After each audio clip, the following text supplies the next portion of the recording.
अस्सलामुअलैकुम। सच न्यूज में मैं हूं आपके साथ काशिफ रजा और मैं हूं महानूर मेराज। हेडलाइंस आपने जानी, आगाज करें इस दुआ के साथ। ए अल्लाह अपनी रहमत से हमारे लिए मुश्किलात के हल का दरवाजा खोल दे। मोहम्मद और आले मोहम्मद सल्लल्लाहु अलैहि वसल्लम के वसीले से हमें हर किस्म की वबा और आफात से महफूज फरमा, आमीन। सबसे पहले जिक्र करेंगे पेट्रोलियम मसनूआत की कीमतों का। आलमी मंडी में तेल की कीमतों में कमी के तनाजुर में वफाकी हुकूमत ने आलमी मंडी में तेल की कीमतों में होने वाली कमी का पूरा फायदा आवाम को मुंतकिल नहीं किया। पेट्रोल पर आयद पेट्रोलियम लेवी में 6 रुपए 20 पैसे फी लीटर इजाफा कर दिया गया। आलमी मंडी में तेल की कीमतों में कमी के तनाजुर में वफाकी हुकूमत ने आलमी मंडी में तेल की कीमतों में होने वाली कमी का पूरा फायदा आवाम को मुंतकिल नहीं किया। पेट्रोल पर आयद पेट्रोलियम लेवी में 6 रुपए 20 पैसे फी लीटर इजाफा कर दिया गया।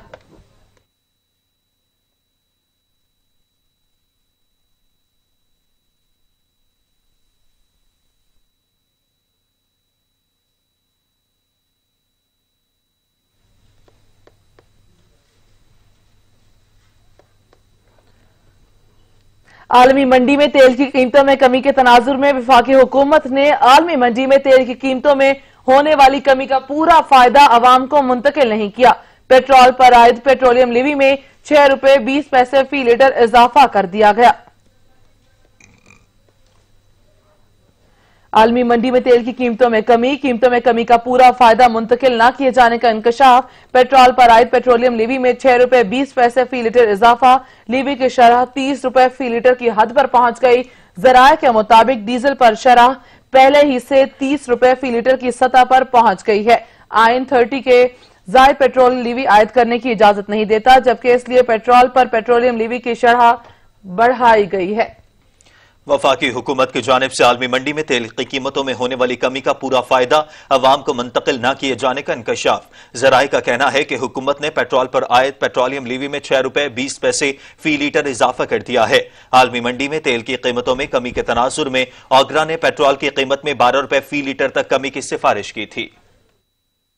हुकूमत की जानिब से आलमी मंडी में तेल की कीमतों में होने वाली कमी का पूरा फायदा अवाम को मुंतकिल न किए जाने का इंकशाफ। जराये के मुताबिक हुकूमत ने पेट्रोल पर आयद पेट्रोलियम लेवी में 6 रुपए 20 पैसे फी लीटर तक इजाफा कर दिया है।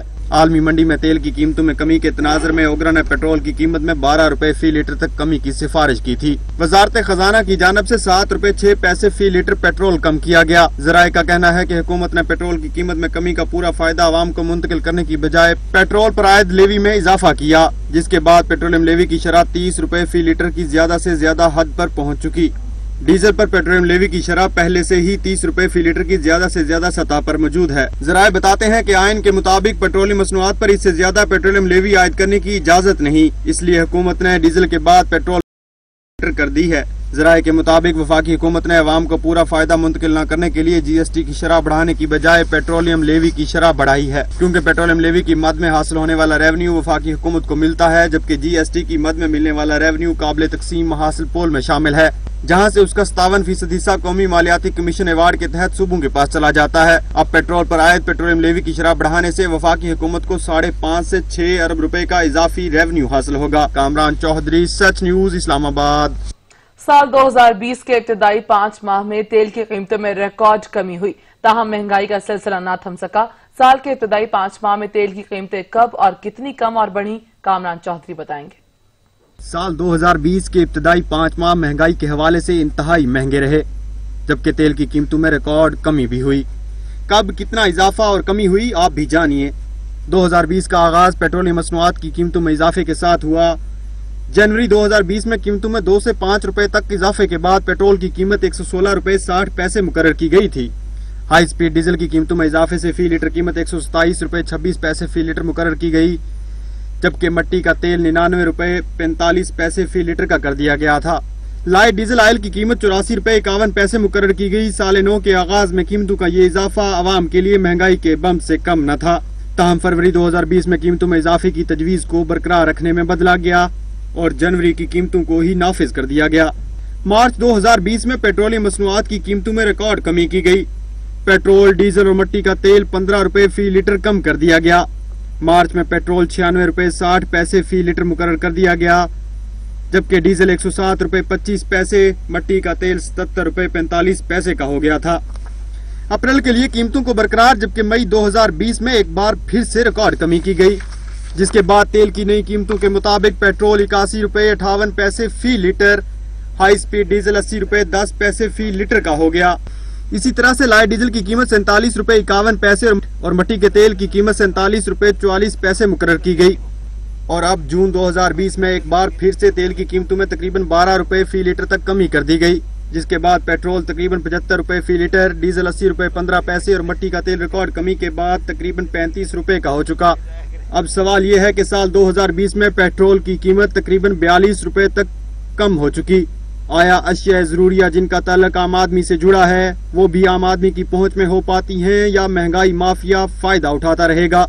कामरान चौधरी, सच न्यूज, इस्लामाबाद। पेट्रोलियम मसनूआत की कीमतों में कमी तो कर दी गई है मगर महंगाई काबू नहीं हो सकी है। पेशावर के शहरी कहते हैं कि हुकूमत को महंगाई को कम करने के लिए इक़दामात करने की जरूरत है। मजीद जानेंगे अदनान शाहिद से। जी अदनान। जी बिल्कुल, देखिए पेट्रोलियम मसनूआत की कीमतों में एक बार फिर वफाकी हुकूमत की जानिब से कमी की गई है और इस बार पेट्रोल की जो कीमत है उसमें 7 रुपये नुमाया कमी देखने में आ रही है। 82 रुपये पिछले दिनों मार्केट में फरोख्त होने वाला पेट्रोल जो है अब वो 74 रुपये पर जो है वो आ पहुंचा है, जिस पर जो शहरी हैं वो तो काफ़ी खुश दिखाई दे रहे हैं मगर हुकूमत से अभी भी मुतालबा करते हुए दिखाई दे रहे हैं। जैसे ही पेट्रोल की कीमतों को कम किया जा रहा है तो वहीं पर जो अशियाए खुर्दनोश और जो दीगर चीज़ें हैं उनमें भी नुमाया कमी की जाए ताकि जो गरीब आवाम है उसको रिलीफ मिल सके। इस वक्त मैं पेशावर के एक पेट्रोल पंप पे मौजूद हूँ, मेरे साथ कुछ शहरी मौजूद हैं, हम उनसे बात करते हैं कि उनका पेट्रोलियम मसनूआत की कीमतों में कमी करने का फैसला जो है वो उनके बारे में क्या कहते हैं। सर क्या कहेंगे, पेट्रोल की कीमतें तो कम कर दी गई मगर अशियाए खुर्दनोश की चीज़ें जो हैं वो महंगी हैं, क्या कहेंगे इस हवाले से? बेटा ये तो बहुत अच्छा इकदाम है। हम 100 रुपये लीटर पेट्रोल लेते थे, अब वो आके 75 रुपये हो गया है। पहले हम 500 रुपये में डालते थे, अब 300 रुपये में 4 लीटर पेट्रोल आ जाता है। तो ये बड़ी अच्छी बात है, ये तो हुकूमत कर रही है, जितना रिलीफ वो दे सकती है साथ साथ वो दे रहे हैं। पहली हुकूमतों ने इतना कोई रिलीफ हमें नहीं मिला जितना अब मिल रहा है, साथ साथ कम हो रहे हैं, साथ साथ हमें भी आ रहा है बेनिफिट।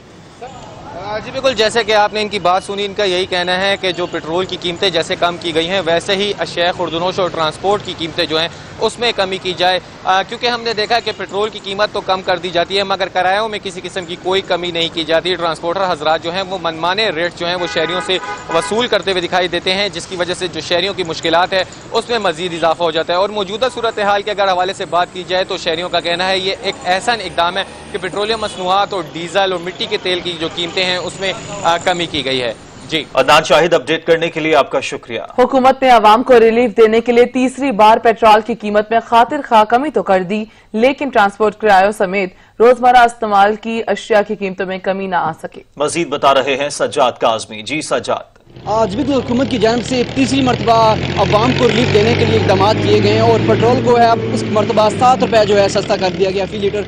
ओवरऑल अगर बात कर रहे हैं तो अब तक 26 रुपये तक जो है कमी हो चुकी है फी लीटर पेट्रोल में। और अगर बात करें आवाम को दिए जाने वाले रिलीफ के जो कि पेट्रोल से मुंसलिक था तो उसके बारे में हम शहरी से जान लेते हैं कि बताइएगा सर कि किस हद तक पेट्रोल जो है 26 रुपये सस्ता होने के बावजूद किस हद तक आपको रिलीफ दिया गया, किस हद तक बाकी चीज़ें सस्ती हुई? जहाँ तक रिलीफ की बात है, पेट्रोल तो 2 से 3 दफ़ा सस्ता ज़रूर हुआ है, लेकिन उसके बरक्स आप देखें कि गाड़ियों के किराए उसी तरह हैं और लोग उसी तरह महंगाई की चक्की में पिस रहे हैं। प्याज, टमाटर, आलू, जो इन चीज़ों की बात करें तो वो महंगाई का रेशो उसी तरह से बरकरार है। आवाम के लिए कोई रिलीफ नहीं है। इन 2 सालों में आवाम जिस तरह से पिसी है पिछले तकरीबन 60 सालों में इस तरह से नहीं पिसी।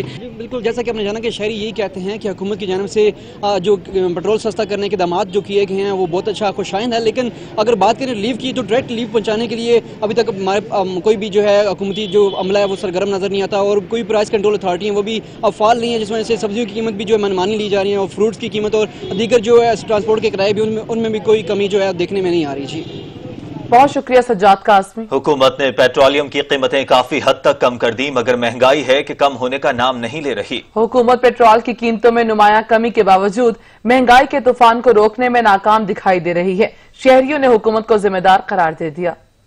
है इसको कोई रेट का कोई एग्जैक्टली रेट नहीं दिया उसको, तो इतना भी बेचे नहीं तो एक्शन लेंगे। क्या एक्शन लेंगे? हमारे यहाँ में एक्शन नहीं है, इसलिए वजह से आदमी जो है अपना मर्जी से सब कर रहा है। आवाम को रिलीफ पेट्रोल जो सस्ता हुआ है नहीं मिला। होना तो ये चाहिए कि जनाब ये ख़ास करके जो पब्लिक सर्विस है इनके किराए कम किए जाएं, जो ट्रांसपोर्ट यूनियन है उनसे मुज़ाकरात करके कम अज़ कम किराए मतलब कम किए जाएं। ये पेट्रोल सस्ता होने के, डीजल सस्ता होने की वजह से किराए भी सस्ते होने चाहिए। ये गाड़ियों वाले भी ये नहीं देखते हैं कि कोई गरीब आवाम है, ये लॉकडाउन है, ये कोरोना की वजह से इन्होंने किराए वो रखे हुए हैं। टैक्सी वाले के पास जाए वो उससे ज़्यादा किराया लेते हैं। 74 रुपये तक पहुँच चुका है। उसके बाद कई चीज़ें ऐसी मुंसलिक होती हैं जो पेट्रोल से होती हैं, जैसे कि कोई सामान लेके आता है, ट्रांसपोर्ट आती है, उसकी चीज़ें सस्ती होती हैं, लेकिन अब तक कोई रिलीफ आपको मिला है? रिलीफ तो असल में सारी चीज़ें सस्ती हों तो तब रिलीफ मिलता है। सिर्फ एक पेट्रोल सस्ता होने से तो रिलीफ मिलता नहीं है, समझे कि नहीं। असल में प्रॉब्लम यह है कि सारी चीज़ें सस्ती होनी चाहिए, सब्ज़ी सस्ती होनी चाहिए, दालें सस्ती होनी चाहिए, फिर रिलीफ मिलता है। पेट्रोल में सस्ती आ गई है ना, कमी हो गई है। इस तरह और महंगाई में भी कमी हो जाएगी ना तो अच्छी बात है। और हुकूमत ने ये तो बहुत अच्छा किया पेट्रोल सस्ता किया, क्योंकि इस पर तो रोज़गार चल रहा है ना। और इस तरह और एशिया पर भी वो करे, कमी डाले तो गरीब आवाम के लिए अच्छा होगा। इस हवाले से तो मैं ये कहूँगा कि ये तो हुकूमत वक्त की जो हुकूमत है उसकी तरजीहात में आता है कि भाई गरीब आवाम के, लेकिन हमेशा यही किया गया है। जो भी हुकूमतें आती हैं वादे करते रहती हैं, लेकिन कुछ इस तरह कभी नहीं हुआ कि भाई। और ये है कि कोई भी चीज़ फॉर ए टाइम बीन अगर वो कम कर देते हैं, लेकिन उसके बाद हफ्ता 2 हफ्ते के बाद उसको डबल कर देते हैं। ये तो हुकूमत को चाहिए कि इसके खिलाफ एक्शन ले, क्योंकि जो हमारे ट्रांसपोर्ट है उस पर ऑलरेडी हमारा जो ट्रांसपोर्ट है उस पर खर्चा कम आता है ना। जिस तरह तेल की कीमत गिर रही है तो इसी तरह खर्चा भी कम आ रहा है। तो हुकूमत को चाहिए कि जो ये महंगाई है इसके खिलाफ एक्शन लेके कीमतें कम कर ले। ये वो सर हुकूमत के ये बना ना कि बस सस्ता हो गया, सारे लोग खुशहाल हो गए, खुश हो गए। उसके महंगाई ज़्यादा है, घर की परेशानी ज़्यादा है, आदमी कौन से काम कर देना, महंगे बहुत ज़्यादा है। बस ये से गुजारा नहीं होता है ना, महंगाई ज़्यादा है यार। खबर दें आपको, वफाकी वजीर कानून फारूक नसीम मुस्ताफी हो गए। फारूक नसीम ने अपना इस्तीफा वज़ीर आज़म को भिजवा दिया।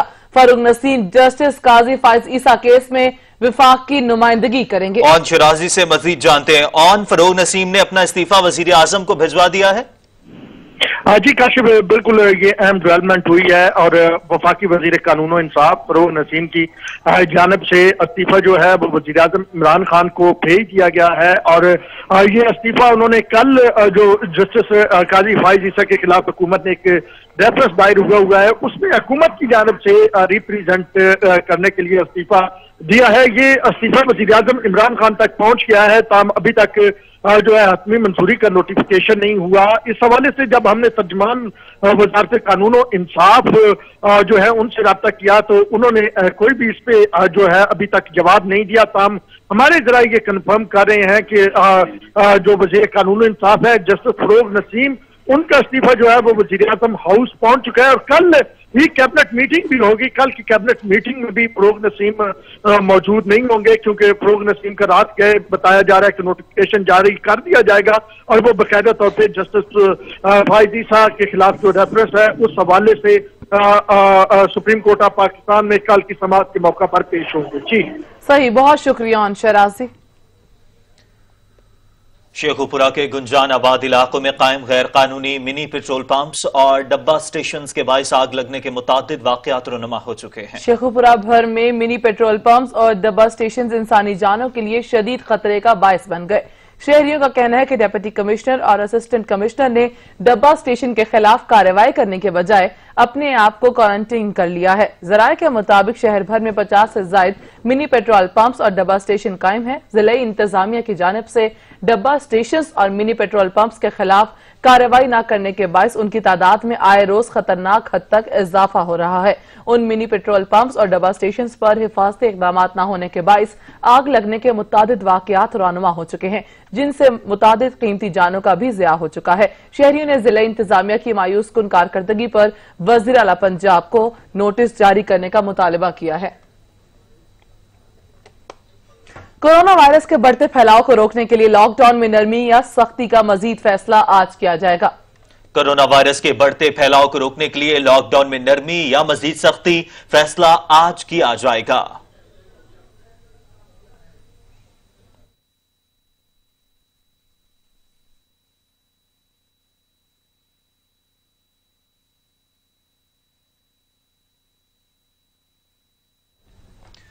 वजीर आजम इमरान खान की जेर सदारत कौमी राबता कमेटी के इजलास, लॉकडाउन में नरमी या सख्ती समेत तमाम ऑप्शंस का जायजा लिया जाएगा। मजीद जानेंगे आन शिराजी से। जी आन।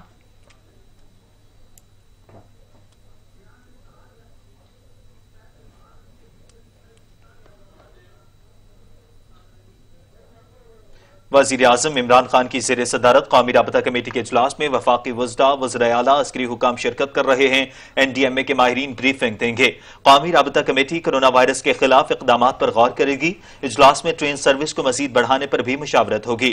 इजलास में national command and operation centre के फैसलों की तौसीक होगी। पंजाब हुकूमत ने आइंदा के लाहे अमल के लिए सिफारिशात नेशनल कमांड ऑपरेशन सेंटर को भिजवा दी हैं, जिन पर इजलास में फैसला किया जाएगा। की बड़ी बैठक आज सजी है और इसमें जो है अहम फैसले किए जाएंगे। कौमी राबता कमेटी का ये इजलास है जिसकी सदारत वजीर आजम इमरान खान कर रहे हैं और उसके साथ साथ इसमें शिरकत की बात करें तो चारों सूबों के वज़राए आला अपने अपने सूबे का मौक़िफ़ पेश करेंगे कि कोरोना वायरस के हवाले से क्या इक़दाम अभी तक उठाए गए हैं और उसके साथ साथ क्या इक़दाम ज़रूरी है। वफाक कोई भी फैसला करेगा जो हमारे ज़राए बता रहे हैं तो वो सूबों से मुशावरत के बाद करेगा और सूबों को एतमाद में लेने के बाद करेगा। डॉक्टर जफर मिर्जा जो वज़ीर आज़म की हेल्थ पे खसूसी मुशीर हैं वो जो है वो एक ब्रीफिंग देंगे जिसमें अभी तक की कोरोना की सूरत हाल जो है उसके हवाले से वो बताएंगे और हुकूमत क्या इक़दाम कर रही है और आज आने वाले दिनों में ये किस अंदाज में फैल सकता है और कितना मजीद खतरनाक हो सकता है। उसके साथ साथ NDMA के हुकाम भी जो है इजलास को ब्रीफ करेंगे कि अभी तक NDMA ने किस हद तक जो है वो मुख्तलिफ इक़दाम उठाए हैं और NDMA का अगला प्लान क्या है। इसके साथ साथ अगर बताऊं तो एक और एजेंडा भी जो हमारे ज़राए बता रहे हैं उस पर भी गुफ्तगू होगी और वो है टिड्डी दल का। टिड्डी दल के मामले पे भी बातचीत की जाएगी क्योंकि तकरीबन 61 अजला ऐसे हैं जहाँ पे टिड्डी दल ने बहुत ज़्यादा नुकसान किया है और फसलों का नुकसान होने की वजह से जो आने वाली फसलें हैं उनकी किस अंदाज में वो होंगी और कितनी फसलें होंगी उस पर भी सवालिया निशान उठ गया है। तो ये वो मामला है जो इस इजलास में दूसरा मामला ज़ेर बहस आएगा। तमाम सबसे अहम मामला वो कोरोना वायरस के हवाले से है और इस इजलास के इख्तिताम पर जो हमारे ज़राए बता रहे हैं वज़ीर आज़म इमरान खान खुद ये ऐलान करेंगे कि आया जो अभी तक लॉकडाउन की सूरत हाल है उसमें नरमी की जाएगी या मजीद सख्ती की जाएगी। ताम ये बताते चलूँ कि पंजाब हुकूमत की जो सिफारिशात हमें ज़राए ने बताया उनके मुताबिक पंजाब हुकूमत ने ये वफाक से सिफारिश की है कि जो ये लॉकडाउन है इसमें मजीद सख्ती लाई जाए और मजीद प्रिएम्प्टिव मेजर लाए जाए वरना पंजाब में जो कोरोना के केसेस हैं उनमें आने वाले दिनों में बहुत ज्यादा इजाफा और शिराजी अपडेट कर रहे थे, आपका शुक्रिया। वफाकी दारुल हुकूमत इस्लामाबाद में बाजारों, दुकानों और तमाम पब्लिक मकामात पर मास्क पहनने को जरूरी करार दे दिया गया, ताहम ज्यादातर लोग उसकी खिलाफ वर्जी करते नजर आ रहे हैं। जबकि जिला इंतजामिया की जानिब से कोई आगाही मुहिम शुरू नहीं की गई और न ही सख्ती की जा रही है। मजीद बताएंगे असलम खोखर। जी असलम। जी बिल्कुल, जिले इंतजामिया इस्लामाबाद ने जो है वो मास्क पहनना जरूरी करार दे दिया है। गुज़श्ता रोज इस हवाले से नोटिफिकेशन भी जारी कर दिया गया है। हमारे साथ कुछ लोग मौजूद हैं, उनसे बात करते हैं क्योंकि इस वक्त मैं अपारा मार्केट में मौजूद हूँ। यहाँ पे हमने देखा है कि बहुत सारे जो लोग हैं वो मास्क के बगैर यहाँ पे घूम रहे थे, वो उन्होंने मास्क नहीं पहना हुआ था। अभी बात कर लेते हैं इनसे। ये बताएं कि जिले इंतजामिया के इस फैसले को आप कैसे देखते हैं कि मास्क जो जरूरी है, लेकिन ये भी साथ है कि लोग मास्क पहनते भी नहीं है और हमने अक्सर लोगों को देखा वो मास्क के बगैर यहाँ घूम रहे हैं। पहले तो मेरी गुजारिश है इंतजामिया से और इंतजामिया से ऊपर वाले हुक्मरान से कि पूरी दुनिया ने लॉकडाउन किया, 2-2 महीने किया, उनकी कौम भी तो बची है, लेकिन हमारी कौम तो अल्हम्दुलिल्लाह शुरू दिन से ही बची हुई थी। लेकिन जब नरमी शुरू दिन से इसने रखी हुई थी तो फिर लॉकडाउन करने शुरू कर दिया है। इससे बेहतर नहीं है, हमारे मुल्क के लिए बेहतर नहीं है, हमारी आवाम के लिए बेहतर नहीं है। बिल्कुल, इनका बिल्कुल ये कहना है कि गरीब के लिए अगर जो वज़ीर आज़म है वो सोच रहे हैं कि गरीब का क्या होगा, तो अब भी तो जो मर्ज है वो बढ़ता जा रहा है। हमारे साथ एक और साहब मौजूद है, उनसे बात करते हैं। सर, आप कारोबार करते हैं, आप इस फैसले को कैसे देखते हैं कि मास्क जो है वो जरूरी है? मास्क का पहनना तो ज़रूरी है जी, अच्छा इकदाम है जो वज़ीर आज़म साहब ने उठाया है या कमिश्नर साहब ने कहा, लेकिन ये पूरे पाकिस्तान में होना चाहिए। ये खाली ये नहीं है कि वफाक में है और वफाक के लोगों के लिए या अवाम के लिए, हुकूमत के लिए, ये पूरे पाकिस्तान में इकदाम पैदा कर दें कि कोई भी शख्स मास्क के बगैर नहीं चलेगा। अगर चलेगा मास्क के बगैर तो उस पर जुर्माना होगा या उसको सज़ा होगी। तो इसका ये होगा कि अवाम मास्क पहनना शुरू कर देगी, अपनी जो है हिफाजत खुद करनी शुरू कर देगी अवाम, तो बेहतरी के नताइज इंशाल्लाह मिल जाएंगे अवाम को। लेकिन ये है कि अवाम अगर हमारी ज़्यादातर पढ़ी लिखी नहीं है, और पढ़ी लिखी ज़्यादातर अवाम हो ना, तो वो उसको पता होता है कि ये क्या फ़ायदेमंद चीज़ है मास्क पहनना या नुकसानदेह चीज़ है मास्क पहनना, या इसके कितने फ़ायदे हैं फिर उसको पता चलता है। जी बिल्कुल, जैसे कि इनका कहना है कि शऊर जो है, आगाही जो है वो बहुत ज़रूरी है मास्क के हवाले से। इस हवाले से डिप्टी कमिश्नर इस्लामाबाद का भी यही कहना है कि पहले जो है वो बाकायदा तौर पर आगाही दी जाएगी, लोगों को बताया जाएगा, अगर वो इस पर अमल नहीं करते तो उसके बाद सख्ती की जाएगी। और इस हवाले से बताया गया कि जो मास्क नहीं पहनेगा उस पर 3000 रुपये जुर्माना हो सकता है। मास्क बहुत ज़रूरी है, मास्क पहनेंगे तो खुद भी इस बीमारी से बचेंगे और दूसरे जो भी है वो महफूज रहेंगे। जी बहुत शुक्रिया असलम खोकर। उधर फैसलाबाद में लॉकडाउन खुलते ही सड़कें गाड़ियों पर आ गई हैं। तमाम बड़ी शाहराहों और चौकों में ट्रैफिक की रवानी बुरी तरह से मुतासिर हो रही है। सड़कों और बाजारों में एसओपीज की धज्जियां उड़ाती दिखाई दे रही हैं। मजीद जानेंगे अली गौहर से। जी अली।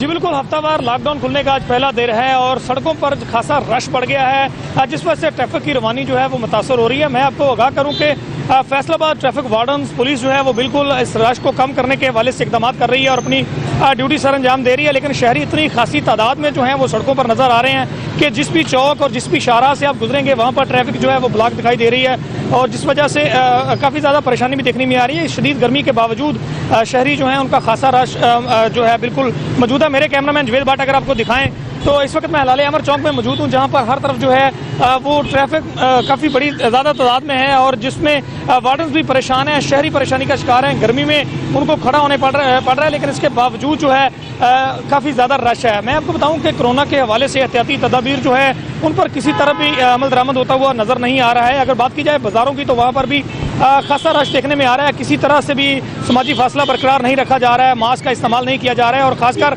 सड़कों पर जो इंतहाई रश बढ़ा हुआ है, इससे अंदाज़ा लगाया जा सकता है कि बाज़ारों में किस कदर रश ज़्यादा होगा। इस हवाले से परेशानियाँ बढ़ती जा रही हैं, चूँकि मुल्क भर में कोरोना के मरीजों की तादाद जो है वो भी बढ़ती जा रही है। इतनी गर्मी में शदीद गर्मी जो है फैसलाबाद में है, लेकिन इसके बावजूद सड़कों पर इतना ज़्यादा रश और ट्रैफिक का इस तरह से ट्रैफिक की रवानी का बुरी तरह से मुतासर होना जो है और रश सड़कों पर देखा जाना, इससे अंदाज़ा लगाया जा सकता है कि बिल्कुल एसओपी पर अमल नहीं किया जा रहा है और किसी तरह से भी जो है एहतियाती तदाबीर को नहीं अपनाया जा रहा है, जिस वजह से कोरोना के मरीजों की तादाद बढ़ने के खदशात जो हैं वो भी बढ़ते जा रहे हैं, बल्कि मरीजों की तादाद जो है वो बढ़ती जा रही है। इस हवाले से शहरियों को चाहिए कि वो खसूसी तौर पर एहतियाती तदाबीर पर अमल करें, समाजी फासला बरकरार रखें, गैर जरूरी तौर पर जो है घरों से ना निकलें ताकि इस मूजी वायरस के बाद आपको बताएं कि जंगी जुनून के बाद भारत सिफारती आदाब भी भूल गया। नई दिल्ली में तैनात पाकिस्तानी सिफारती अमले के 2 अरकान को नापसंदीदा करार देकर मुल्क बदर कर दिया। पाकिस्तान ने भारतीय नाज़िमुल उमूर को दफ्तर खारजा तलब करके शदीद एहतजाज किया।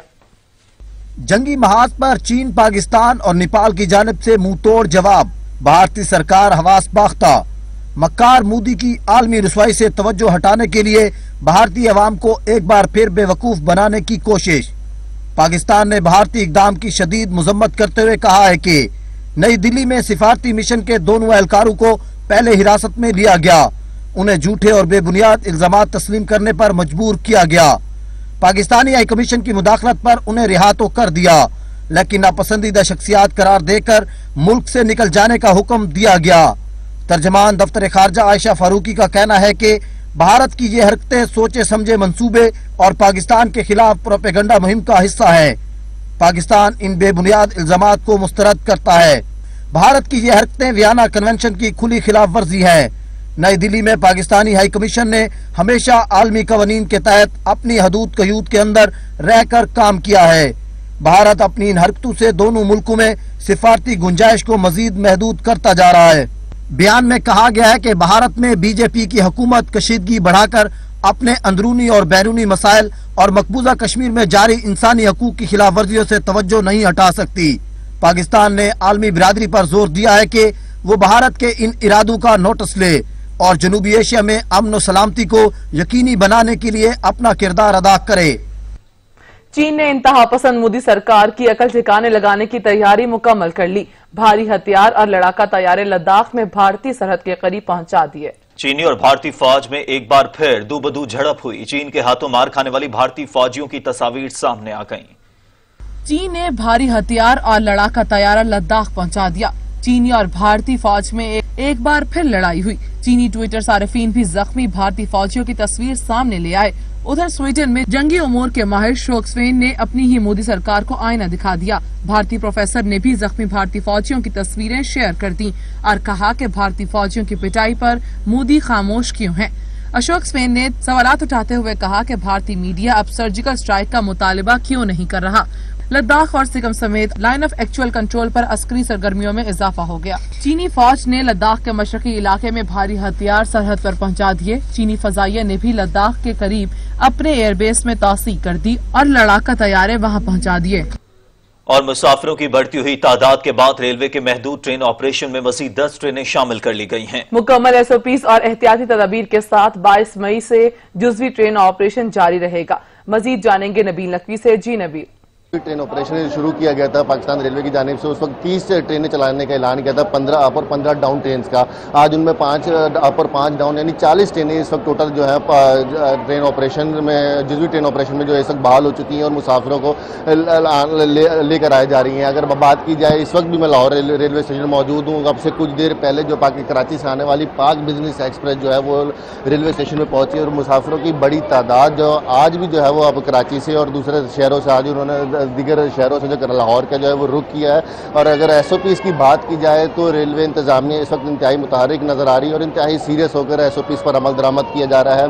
रेलवे स्टेशन पर दाखिल होने से पहले जो है उन्हें सैनिटाइजिंग गेट से गुजारा जाता है, उनका टेम्परेचर चेक किया जाता है। उसके बाद जो है रेलवे स्टेशन पर जो है एंटर होने की जो है उन्हें परमिशन दी जाती है। और मुसाफिर हजरात भी काफ़ी इस वक्त सीरियस नजर आ रहे हैं। कोरोना वायरस के बढ़ते हुए खदशात के पेश नज़र गाड़ियों में भी जो है वो SOPs को फॉलो किया जा रहा है। और इस वक्त अब शेख रशीद अहमद जो वफाकी वजीर रेलवे इनके ऐलान के मुताबिक इस वक्त 40 ट्रेनें जो है इस वक्त ऑपरेशनल हो चुकी हैं। 22 मई को जो जिस भी ट्रेन ऑपरेशन बहाल हुआ था उस वक्त 30 ट्रेनों की हुकूमत पाकिस्तान की जानिब से इजाज़त दी गई थी, लेकिन अवाम के मुसाफिरों को रश के पेश नज़र जो है रेलवे इंतजामिया ने हुकूमत सानी जो है ये 40 ट्रेनें बहाल करने का ऐलान किया है। जी नबील, अपडेट करने के लिए आपका शुक्रिया। PIA तैयारा हादसे की तहकीकात करने वाली फ्रांसीसी माहिरीन की टीम वापस फ्रांस रवाना हो गई।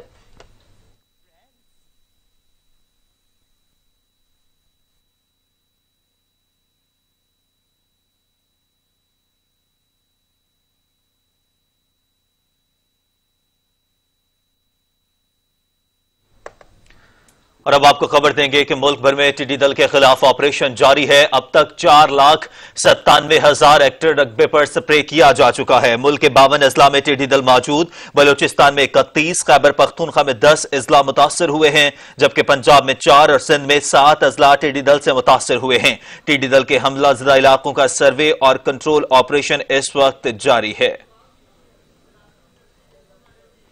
मुल्क भर में टिड्डी दल के खिलाफ ऑपरेशन जारी है। अब तक 4,97,000 एकड़ रकबे पर स्प्रे किया जा चुका है। इस वक्त मुल्क के 52 अजला में टिड्डी दल मौजूद है। बलूचिस्तान में 31, खैबर पख्तूनख्वा में 10 अजला मुतासर हुए हैं, पंजाब में 4 और सिंध में 7 अजला टिड्डी दल से मुतासर हुए हैं। टिड्डी दल के हमला ज़दा इलाकों का सर्वे और कंट्रोल ऑपरेशन जारी है। मजीद जानेंगे कामरान चौधरी से। कामरान, बताएगा किन किन इलाकों का सर्वे मुकम्मल कर लिया गया है? जी बिल्कुल, NDMA की जानिब से ताज़ा तरीन आदेश जारी कर दिए गए हैं। मुल्क में टिड्डी दल के खिलाफ ऑपरेशन जो NDMA की तरफ से किया जा रहा है, मुताबिक इस वक्त मुल्क के 52 अजला जो है वो टिड्डी दल से मुतासर हैं। बलोचिस्तान में 31, खैबर पख्तूनख्वा में 10, जबकि पंजाब में 4 और सिंध में 7 अजला जो है वो टिड्डी दल से मुतासर हैं। टिड्डी दल के हमला ज़दा इलाकों का सर्वे और कंट्रोल ऑपरेशन जारी है। NDMA के मुताबिक गुज़श्ता 24 घंटों में 3,50,000 एकड़ रकबे का सर्वे किया गया है। कुल 1128 टीमें लोकल कंट्रोल ऑपरेशन में हिस्सा ले रही हैं। NDMA का ऐसा कहना है 4900 एकड़ रकबा जो है वो टिड्डी मार अभियान से ट्रीटमेंट किया गया है। इसी तरह से बलोचिस्तान में तकरीबन 3,200 एकड़ रकबे पर स्प्रे किया गया है। पंजाब में 100 एकड़ रकबे पर स्प्रे किया गया है। NDMA का ऐसा कहना है। इसी तरह से खैबर पख्तूनख्वा में 1000 एकड़ रकबे की ट्रीटमेंट की गई है।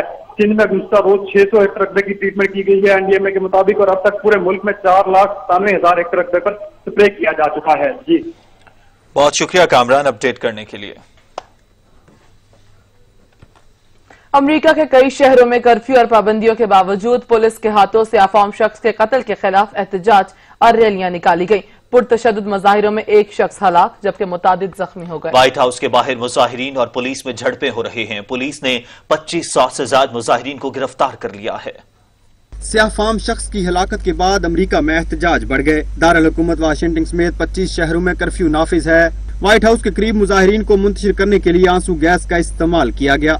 पुलिस और मुजाहिरीन में झड़पों के नतीजे में मुतअद्दिद अफराद जख्मी भी हो गए। इंडियाना पुलिस में फायरिंग से एक शख्स हलाक हो गया। हफ्ते की रात पुलिस पर हमलों, हंगामों, जलाओ घिराव के बाद 15 रियासतों में नेशनल गार्ड्स का गश्त भी जारी है। पुरतशद्दद मुजाहरों के दौरान लूटमार भी की गई। पुलिस ने 2500 के करीब मुजाहिरीन को गिरफ्तार कर लिया है। अमरीकी सदर ने मिनेपोलिस शहर में नेशनल गार्ड्स की तैनाती पर मुबारकबाद देते हुए सोशल मीडिया पर पैगाम में कहा कि नेशनल गार्ड्स ने बड़ा अच्छा काम किया है। कोरोना वायरस की वबा की वजह से लॉकडाउन के बाद मुल्क बरतानिया पहली मर्तबा मंजर आम पर आई हैं, जहां वो घोड़े की सफारी करती हुई दिखाई दे रही हैं।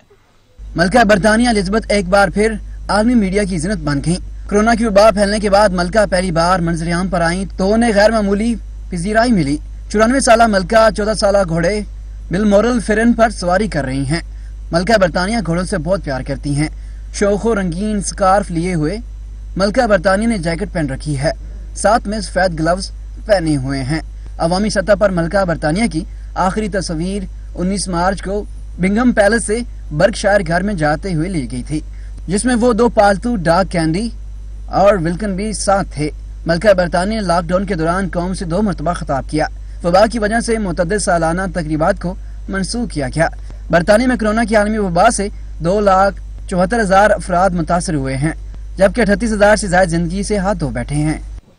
फैसलाबाद में रेलवे हुकाम की अदम तवज्जो के बाइस मुख्तलिफ मकामात पर क़याम पाकिस्तान से अब तक फाटक ही नहीं लगाए जा सके। सैकड़ों जानलेवा हादसात में कई खवातीन बेवा और बच्चे यतीम हो चुके हैं, मगर वजीर रेलवे खाली बयानबाजी से काम चला रहे हैं। रिपोर्ट करेंगे अली गहार।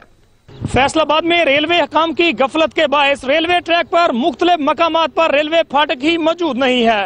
सैकड़ों हादसात में कई कीमती जानें जाया हुई, कई खवातीन बेवा और बच्चे यतीम हो गए, मगर रेलवे हुकाम की जानब से नहली को छुपाने के लिए फाटक लगाने की बजाय फाटक को बंद ही कर दिया गया, जिसके बायस इलाका मकीन शदीद परेशानी में मुब्तला हैं। इलाका मकीनों का ये कहना है कि रेलवे हुकाम सियासी असर और सूख से मरूब होकर इलाका मकीनों के लिए परेशानी का बायस बन रहे हैं। इलाका मकीनों का इस हवाले से क्या कहना है, आइए उनसे जानते हैं। बेशुमार जाना बेशुमार हादसा होए इत्थे दे गांव दे लोकां नूं बहुत ज़्यादा प्रॉब्लम आ फाटक ना होने की वजह नाल। सारे पाकिस्तान बनने तो पहले दे फाटक आ, पाकिस्तान बनने तो पहले दोनों आबादियां आ, इत्थे सैकड़ियां के हिसाब नाल बंदे मर गए ने। रेलवे हुकाम ने सिर्फ अपनी जान छुड़ाने की खातर 2 गाटरियां लातियां, लेकिन तुसीं देख रहे हैं कि बंदे कितनी मुश्किल नाल मोटरसाइकिल टपाउंदे पे ने, ठीक है जी। और इन्हों इस मोटरसाइकिल टपाने ने कई दफ़ा इत्थे खोता रेहड़ी, ट्रैक्टर ट्राली और मोटरसाइकिल ये थले आए ने, सिर्फ रेलवे की गफलत की वजह आदमी मरे फाटक ना होने की वजह ना। सर इतने बहुत कीमती जाना हो सकियां ना फाटक लगन की वजह तो। ये जो टैंकर भी वध्या, ट्राली ट्रैक्टर भी वध्या, रेलवे को खुद पता रेलवे को रुकाटांगे। इतने किन्ना नुकसान जो हो चुका, बीबियां ने 10 पिंडा का रस्ता जी, छोटी और बड़ी कराड़ी का रस्ता है। सर इतने फाटक नहीं ला रहे, फाटक 2 नंबर ही करके बाईपास से पैसे लैके उधर ला दिता गया। इतने रुकावट साढ़े वन मोटरसाइकिल भी नहीं लंघदी, इतने बड़ी मुश्किल है। जान छुड़ाने वास्ते लिया भी थी, अं रौला पाया इतने फाटक लाओ, उन्हें लैना ला के रस्ता बंद करता भी रौला ना पान। ट्राले वजदे रहे ने इत्थे फाटक ना बनन दी वजह तो, बिल्कुल फाटक ना बनन दी वजह तो इत्थे ट्राले भी वजे ने, ट्रैक्टर ट्रालियां भी कई बारी वजियां ने, डैंपर भी वजे ने, ठीक है। सिर्फ की गफलत है जी, फाटक नहीं बनता पाया। रेलवे हुकाम की गफलत के बायस कई कीमती इंसानी जानें जाया हो चुकी हैं। इलाका मकीनों का यह मुतालबा है कि वफाकी वजीर शेख रशीद बुलंदोबाग दावे करने की बजाय यहाँ फाटक बनवाएं, ताकि इलाका मकीन सहूलत के साथ जिंदगी गुजार सकें। कैमरामैन जुवेद भट्ट के साथ अली गोहर, सच न्यूज, फैसलाबाद। लाहौर में 3 भाई एक ही किस्म की पुरअसरार बीमारी में मुब्तला, बेयारो मददगार माँ बच्चों के इलाज मुआवजे के लिए हुकूमती इमदाद की मुंतज़िर दिखाई दे रही है। मेहनत का वालदा बच्चों के इलाज के लिए अपनी सारी जमा पूंजी खर्च कर चुकी, लेकिन बच्चे सेहतयाब न हो सके। रिपोर्ट करेंगे जलाल हैदर।